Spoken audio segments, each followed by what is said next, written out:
को आमंत्रण कर दिया। बताइए, एक तरफ कहते हैं कि ये हिंदू नहीं है, चली गई है, ईसाई है, और उसको बुला रहे हैं। क्यों बुला रहे हो?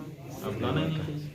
ऐसे ही जब नींव पड़ रही थी तो मुसलमान लेके आ रहा है, उसके नींव में डलवाएंगे। काहे डलवाएंगे भैया? उन्हें 3 लाख लोग मारे गए, हम क्यों डलवाएंगे?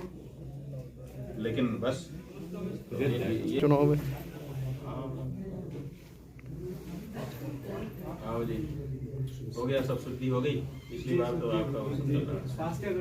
यहाँ आपके उत्तराखंड में जो 4 धाम हैं, उन 4 धामों में विराजमान जो हमारे देवता हैं, उनकी पूजा भी निरंतर होती है। कुछ समय अलग स्थान पर और कुछ समय अलग स्थान पर। क्यों? क्योंकि शीतकाल में जिन धामों में मुख्य रूप से उनकी पूजा होती है, वहाँ पर आवागमन सुचारू नहीं रह जाता है, दुरूह हो जाता है। इसीलिए दूसरी जगह पर जाकर के उनकी पूजा होती है।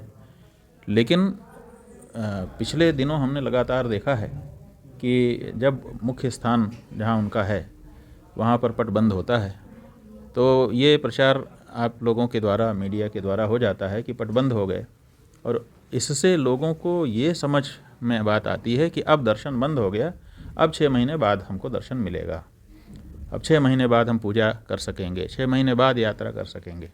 जबकि उन सभी देवताओं की पूजा उनके शीतकालीन प्रवास स्थान पर होती ही रहती है। तो जब उनकी पूजा हो ही रही है किसी स्थान विशेष में, तो फिर उनकी यात्रा क्यों नहीं हो सकती है? उनकी पूजा क्यों नहीं हो सकती है? पुण्य लाभ क्यों नहीं अर्जित किया जा सकता है? तो हमने ये सोचा कि इस धारणा को समाप्त करना चाहिए। इस यात्रा के माध्यम से लोगों के मन में जो भ्रम उत्पन्न हो गया है, इसको दूर करते हुए कि ये जो 4 धाम हैं, इन 4 धामों का जो देवत्व है वो सदा विद्यमान है, सदा पूजित है, सदा आप यहाँ की यात्रा कर सकते हैं और सदा आपको उसका पुण्य लाभ प्राप्त हो सकता है। तो इसीलिए हम ये कह रहे हैं कि जैसे ग्रीष्म काल में यात्रा होती है 4 धाम की, ऐसे शीतकाल में भी 4 धाम यात्रा हो। प्रातःकाल हरिद्वार से हम इस यात्रा को आरंभ करेंगे।